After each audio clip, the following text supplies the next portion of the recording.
So hello কাকার বেটা কাকি বেজি, তো তোমরা সবাই কেমন আছো? আশা করি বেশ ভালোই আছো। আজকে আমি আবারও বেরিয়ে পড়লাম কাজে। তো মাঝ রাস্তায় গিয়ে বৃষ্টি দেখা হয়ে গেল আমাদের সামনে। তো আর কি করবো, অপেক্ষা না করে পারলামই না, তো অপেক্ষা করলাম। তো আমাদের এখানে পাশে একটা ছোট্ট একটা পার্ক আছে আর একটা ছোট্ট কালী মায়ের মন্দির আছে। তো আমরা আগে পার্কটাতে ঢুকে নিলাম। তো তো তোমরা সবাই দেখো, এখানে আমার ফ্রেন্ড ওইখানে নাকি পার্কটাতে দোলনা আছে, ওইখানে নাকি দোলনাতে একটু দোল খাবে। তো দেখো তোমরা সবাই ভিডিওটা কন্টিনিউ দেখতে থাকো। তো গাইজ, বন্ধুকে দেখে আমারও ছোটবেলার কথা মনে পড়লো, তাই আমি একটু দোলনাতে চড়ে বসলাম। তো একটু দুলতেছি, মজা নিচ্ছি ছোটবেলার। আগে তো অনেক স্কুলে এরকম করে দোলনাতে দুলছি। তো এখন তো বড় হয়ে তো আর শখ পূরণ করা তো আর হয় না বন্ধু।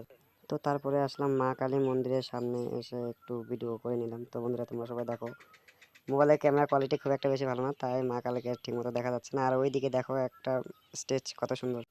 তো বন্ধুরা, এখানে পুজোর সময় অনেক বড় বড় প্রোগ্রাম হয় এই স্টেজে। তো অনেক জায়গা থেকে, অনেক দূর দূর থেকে লোক আসে দেখ।